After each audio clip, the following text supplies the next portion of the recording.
Hey everyone, and welcome to another CollectionDX review. This is Luis, otherwise known as Sentai Teioh on CollectionDX, and I am bringing you another review in the DX Ressha Gatai line. This is the DX Hyper Ressha, and this is the train form of the Hyper Ressha. It's pretty nice looking for the most part. It's got this nice golden, black, and red paint scheme. So, like I said, it looks good for the most part. But one thing I'm not a big fan of are those gaps right there. From this, it's apparent that Bandai still likes to cut costs with these toys wherever they can. So I'm not a big fan though of how hollow this looks from the back. From the side, it's not as bad. You can still see the gaps. When you look at it from there though, you can see that huge hole through the side of the train and through the back of the train. But for the most part, it looks good. It's got the ToQGer logo on the front. It's got that nice big steam locomotive look, so I like that. At the top of the train, we have the smaller Hyper Ressha that's detachable. It doesn't have like a clip or anything on top. It just sits there in that little slot. It doesn't fall off though. You can roll the train around without fear of losing it. But if you decide to pick it up like that, it will fall off. Now this train is pretty big. Here is the blue Ressha for a size comparison. As you can see, the DX Hyper Ressha is quite big, but it also commands a pretty big price. So you get what you pay for, more or less. I was expecting this to be just a little bit bigger and also not to have those gaps. And if we look on the underside, we have some wheels. And I lost the Hyper Ressha on the top, but no biggie. We have a wheel there, a wheel there, a wheel there, and two wheels right there. I guess I didn't show this one on camera. There we go. Two wheels, one wheel, two wheels right there. Alright, so let's check out the Hyper Ressha Teioh. So first, we'll take that small train off the top, stand that up like that. And we've already done most of the work for the transformation. Really all that's left is to flip this part of the Hyper Ressha forward. And as you can see, there's a head right there. And we throw that on top. And we can move these up so they look like proper arms. And there you have the Hyper Ressha Teioh. I'm not a big fan of the robot, at least not in toy form. It looks better in the show. We've got this going on right here where the legs are just pretty much stuck together. They're fused. They're not going to come apart. So it's just a big block of plastic with arms and a head. The hands on the Hyper Ressha Teioh, they look a lot like the hands of the Dragon Zord. And that's for good reason. They can fire projectiles from their fingertips, much like the Dragon Zord could fire missiles from the tips of the fingers. So that's pretty neat.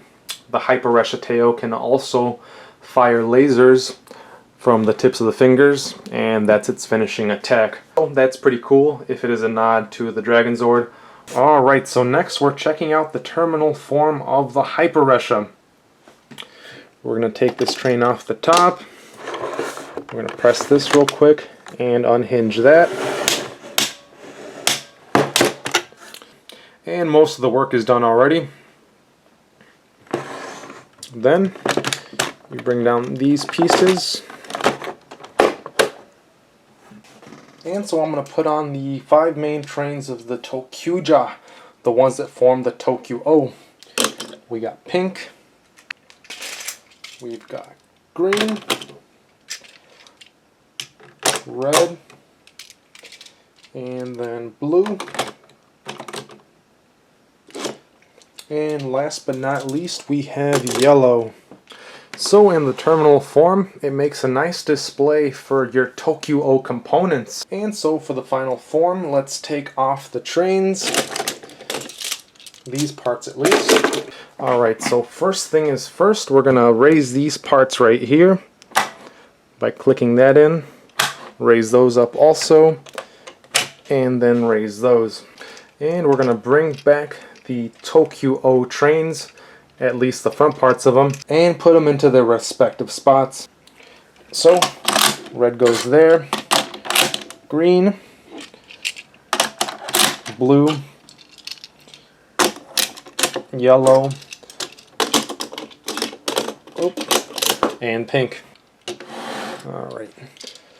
And then we have Diesel and Build Ressha. Next we have Tank and Car Carrier Ressha. And then we're going to do the Fire Ressha, Police Ressha. Now in these two slots right here, we are supposed to have the Drill Ressha and the Shield Ressha.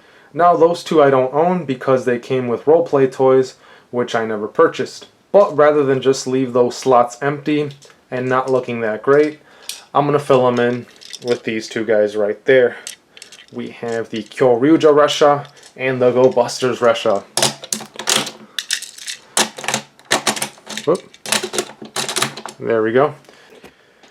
And next, whoop, we press that button right there, and that folds up. And then we can bring this monstrosity up on its feet, like that.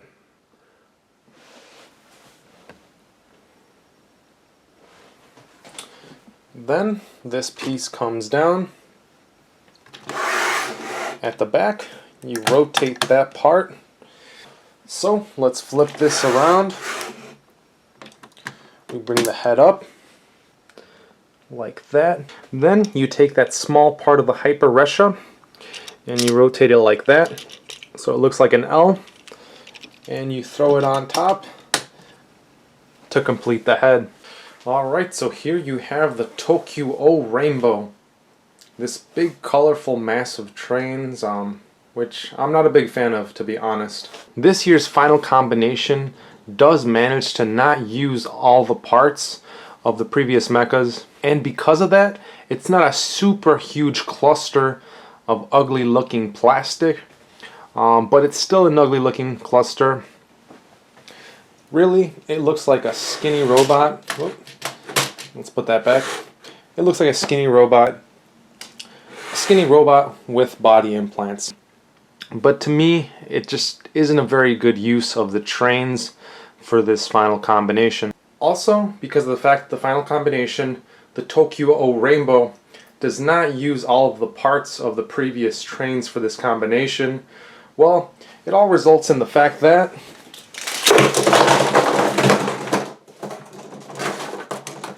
you have all those spare parts just lying around. So in the end, if you want to display your trains in the ToQ Rainbow combination, well, you end up with this big pile of plastic.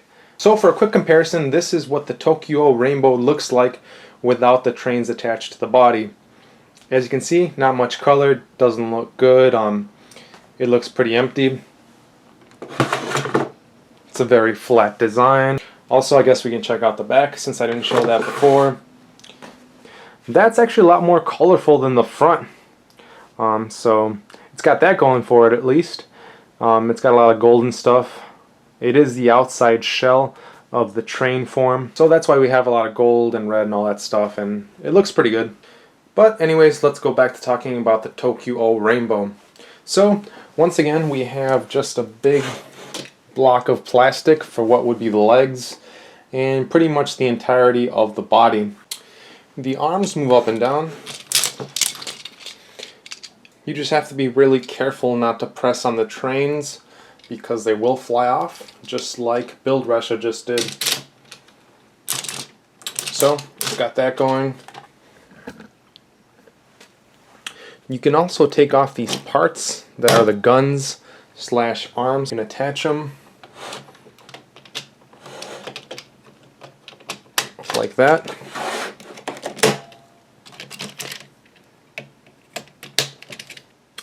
And the ToQ Rainbow now has what appears to be guns, but I've seen that actually these are supposed to be claws. So the ToQ Rainbow has not appeared in any of the episodes of ToQGer yet, so that'll be cleared up once the ToQ Rainbow appears and it uses that weapon. And now let's check out the sounds that the ToQ Changer makes when you insert the smaller train, the smaller Hyper Ressha, into the ToQ Changer.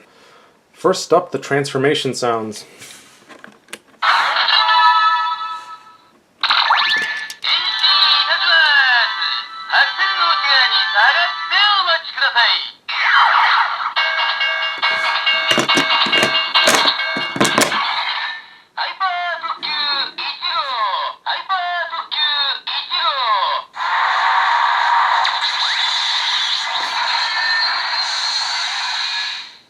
Next up, let's make a transfer.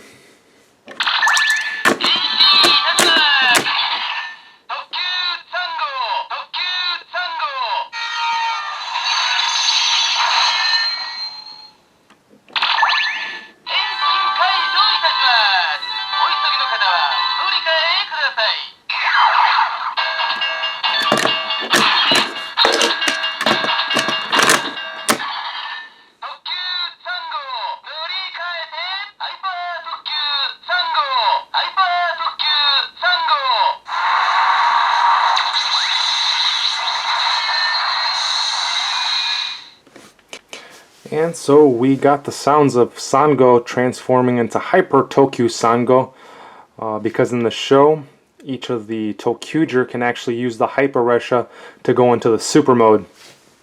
And finally, let's summon the Hyper Ressha.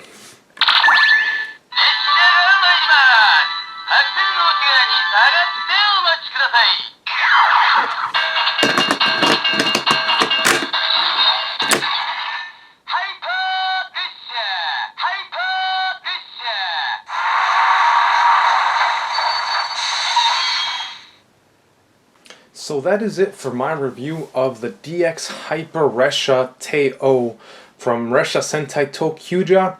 I didn't enjoy the Hyper Ressha Teioh a whole lot, but I can understand how kids would enjoy this toy. I actually opened up the Hyper Ressha over at my mom's place, and my nephew was over there. He had a blast with it. He had so much fun with just the Hyper Ressha itself, you know, transforming it between the different forms. I had to help him a little bit, but he enjoyed it. He enjoyed the play features of the Hyper Ressha, and I didn't even have the other trains with me at the time, so he had a blast, and I can see how younger kids would enjoy this. But that being said, for older collectors, the Hyper Ressha probably won't be a very satisfying experience.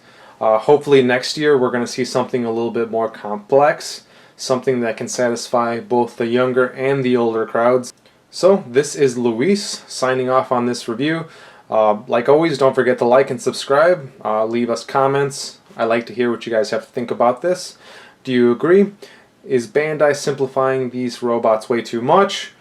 Or do you think it's the right move for them? So, thanks for joining me. I'll see you next time.